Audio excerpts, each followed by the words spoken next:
An old train yard in Sydney's inner west is set to be transformed into a new entertainment and residential hub. Plans for the new precinct have been unveiled in Redfern, at a site that's been unused for almost half a century. Jacqueline Robson reports.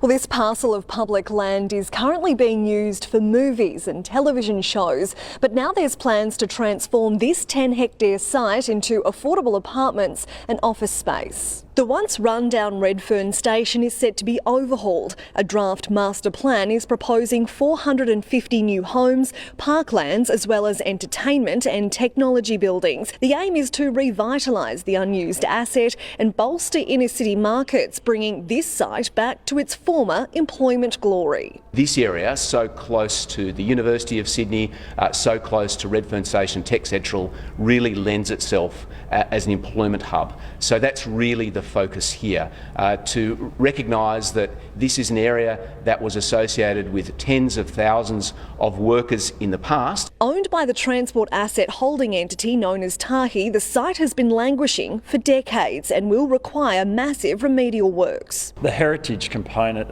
is a really important part of the site. There are incredible benefits to this project in terms of jobs, providing parklands. Community consultation is the next step, but it will still have to pass the planning department. This dream still several years away. Everyone for coming along to this incredible jewel of Australia's industrial heritage.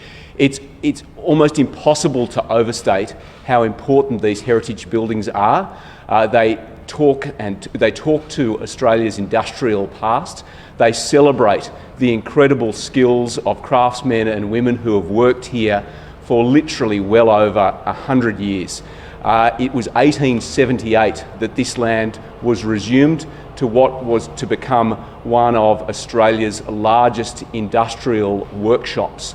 The site of the railway workshops, where pretty much all of our steam trains, all of our carriages were built right up until the middle of last century. Sadly, the site has languished for the past 30 years or more, so it's really exciting that today we're here to announce the next stage in the transformation of this incredible site and its rich heritage, which forms a great canvas to reinvent this area from the industrial jobs of the past to the technology jobs of the future. As part of our plans for this incredible area of North Redfern, Eveleigh and the railway workshops, we will see a mixed-use precinct with commercial, retail and residential uses, all while celebrating the incredible heritage and restoring the incredible heritage that tells an amazing story of Sydney's past. We need to do so carefully, and while doing so we are going to reinvent new public spaces. 3.5 acres of parkland will be made available to the community in a site that's been locked off to the general public for effectively almost 150 years. So 3.5 acres of new parkland, connection right into the new Redfern station, opportunities for about 450 homes, about 16 buildings measuring from 3 stories in height up to 28 stories in height in the precinct immediately adjacent to the railway station, which is absolutely appropriate to make sure that we provide more jobs and more homes right next to where there are improved public transport services and access. I'm delighted that I'm here with Benedict Collin, the CEO of Tahi, who's our transport assets holding entity, that have done some incredible work, working really hard with the community, with the council, to make sure that we get the balance right. These plans for this rezoning go on exhibition today. The community will have their say to make sure that we have got the balance right, but effectively we want to make sure that this area, so associated with Sydney's industrial heritage, becomes associated with Sydney's technology future. Located just on the doorstep of global Sydney, what an incredible canvas that we have to reinvent the future of the workplace for Sydney-siders. I'll now hand over to Benedict Collin, who might have some further things to say. Thanks. Thank you, Minister. Good morning, everyone. Tahi is the very proud owner of this site, and we're working collaboratively with Transport for New South Wales to transform this site and bring it back to the community. It's been unused for decades, so we're very proud of the progress that we've made so far to transform this land into a creative mixed use with creative workspace, offices, retail, and places to live and residential. So this is very much the sort of project that Tahi has been set up to deliver, and this work wouldn't be possible without the work that we're doing with Transport to really bring it back to the communities. It really, I think, in my mind, highlights the benefit of having a strategic asset owner, where our work is to unlock the value of our asset base, while Transport focuses on providing safe and efficient operations of the network. There are incredible benefits to this project in terms of jobs, providing parklands and additional parkland, additional jobs during construction and post-construction. So very happy to be here today to show the work that we've done so far. I'll now take any questions. I should also note that Michael Wheatley is also here from Tahi, who can answer any technical questions you might have. Minister, I realise this is a planning announcement mostly, but I just note there's no dollar values put on any of this. Firstly, the precinct, is there an estimation of how much the precinct is currently worth, the land value, I guess? I'll have to refer the technical questions of value to Benedict, but ultimately the value, frankly, is incalculable in terms of we're talking about 8,000 potential jobs during construction and ultimately 16,000 people who could work in this precinct. And the value of having such a large area, we're talking about 10 hectares, about 25 acres of land, is it provides the scale necessary to attract the sorts of global technology companies that we know that we'll need to create the sort of scale necessary to attract that sort of international investment, which makes it so important. Recognising also we're just across the railway from the Australian Technology Park, South Eveleigh, that's already been reimagined, and also just down the road from Tech Central and then all the way into Pyrmont, which is all part of a broader innovation and technology precinct. So the short answer is the value of this site to future generations is simply incalculable. I understand that completely, Minister, but how does it work, as in do you subdivide sections of the plot, protect different buildings and so forth, and say, okay, we will sell this section for this many millions of dollars? So this stage of the planning process is about seeking permission to develop different parts of the site. I mentioned there are about 16 buildings proposed, ranging from 3 stories in height up to 28 stories in height. This is literally just the planning process that imagines what is possible to put here. There is already a rezoning in place for this site, but it envisages as a largely residential zoning. We believe that it could be put to far better use by also ensuring that we have retail and commercial uses as well, which is why we're going through this planning process. In relation to what commercial processes might follow after the rezoning, really that's sort of hypothetical at this stage. This is all about planning with the community and seeking permission for the things that government believes would be the best possible use of the site into the future. Why has it taken so many years to get to this point? What's been the hold up with this site? Well, I think the scale of the site is one of the challenges. Remembering that this is part of a broader precinct of, I think, ultimately about 24 hectares of land. It is very, very complex. Obviously, it's been associated with very intensive industrial use, so there's lots of issues in relation to heritage, in relation to contamination. It's also a very densely settled area, so there's lots of different community uses, and obviously it's immediately adjacent to a very, very busy rail corridor as well. So there's lots of moving parts here, but remember, we're also doing it in pieces. The Australian Technology Park I mentioned, that has already been resolved. We're currently doing the Redfern station redevelopment. This is just the next piece. So yes, it has taken many years, and it will be many years into the future that we'll see the redevelopment. But when maybe the answer is partly to look into the past. This was originally acquired by the New South Wales government back in 1878, and its industrial heritage developed over very many years. It'll be exactly the same with the transformation from the old industrial uses into the future technology uses. And just what level of where that cost has been substantial. How does this compare to some of those other sites where we know it's taken a very long time for you to get the site ready for development? So on those technical questions, I'll probably refer you in just a moment, but just a preliminary comment to start with. Whatever costs are required to make sure that the public can have access to these sites that have been shut off to public access for too long are frankly costs worth paying because ultimately this is an asset for the people of New South Wales. We want them to have access. You look at these incredible heritage assets that tell us so much about our story of where we've come from and where we're going, to ensure that there are suitable parklands available for the local people to enjoy as well. There will be costs involved with that, but we believe as a government it's worth doing because when you look at this site, it is so close to the centre of global Sydney. It's really important that it be opened up for investment and for people to enjoy. But on that specific question, I might hand over to whoever might be able to provide further information. We've done a range of studies, a full contamination and remediation study, and that's part of the planning process. And with this site is already in use with Carriage works, we feel that the remediation through studies undertaken will be able to remediate this site successfully.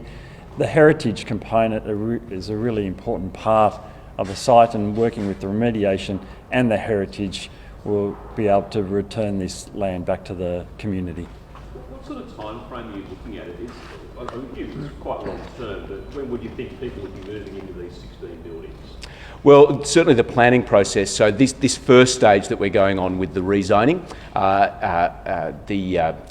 this first stage we're going on with the rezoning, public comments will be accepted right up until the end of August, and then it'll be a matter for the Department of Planning to consider those comments and make a determination on the rezoning. After that, it will be the process of negotiating the right way in which to bring these sites to market. I would anticipate that ultimately this will take several years before we see the totality of development on a site like this. These sorts of complex urban renewal sites take many years to eventuate. A good example to look at would be areas like Barangaroo that ultimately took several years between planning and between when people were actually moving in to take up those jobs and those new homes. But the best time to start that process is right now. Do you know if any developers are interested in the site? So we're not at that stage yet, but I anticipate, look at where it is. We know, for example, that Mirvac were closely involved with the ATP site over the railway, and we know that there are many other sort of publicly listed developers who would be interested in the sorts of opportunities to work with government to make sure that what is planned and envisaged by the community comes into reality. You've talked about parklands and creating spaces for the public. What does it do for the city? Why are you targeting this area and trying to move so many people this close to the city? Well, it's not really that many people, actually, when you think of the precinct as a whole. We're talking about potential for 450 homes here on a 10-hectare site, because we really believe that this area, so close to the University of Sydney, so close to Redfern Station, Tech Central, really lends itself as an employment hub. So that's really the focus here, to recognise that this is an area that was associated with tens of thousands of workers in the past. We believe that it would be best used adaptively as an adaptive reuse of a heritage asset for tens of thousands of workers into the future. So I guess the best way to point to the future of that site is to recognise its past. Remember, these workshops once upon a time were bustling with thousands and thousands of Australian workers. It sort of honours their memory and their heritage to make sure that these areas, rather than being shut off and cut off and not used as efficiently as they could be, can be reimagined so thousands of the next generation of workers have somewhere to work and build the technology of the future as well. We're seeing seen some big developers like Carriage, for example, focus more on places like the Gold Coast over Sydney. Is the New South Wales process for development too strict? Well, the Gold Coast doesn't have anywhere like this. This is unique, and we make no apology for ensuring that we are very careful in planning for the future of locations like this. Remember, there were former premiers who worked in this site. There's such a rich heritage associated with, yes, the labour movement, the trade union movement, but also with some of the great innovations of Australian technology and industrial development. We need to respect that, and we need to take the time to make sure that when building a global city, that we create the sorts of venues that are going to create global capital. This is not just about throwing up unit buildings. This is much more about creating the sort of precinct that is going to create international capital, the top technology companies around the world, and to create a world-class precinct. He also mentioned that the Queensland government works collaboratively and the New South Wales government is very inflexible. What would you say to that? Well, again, what I can say in relation to this precinct is, of course, we are going to take a careful approach. Of course, we are going to talk with the local community, with the local council. Yes, we will engage with the development industry, but we will tell them what we want to see and what the community wants to see, rather than listening necessarily to what they want to put here. Ultimately, these are public spaces, this is public land.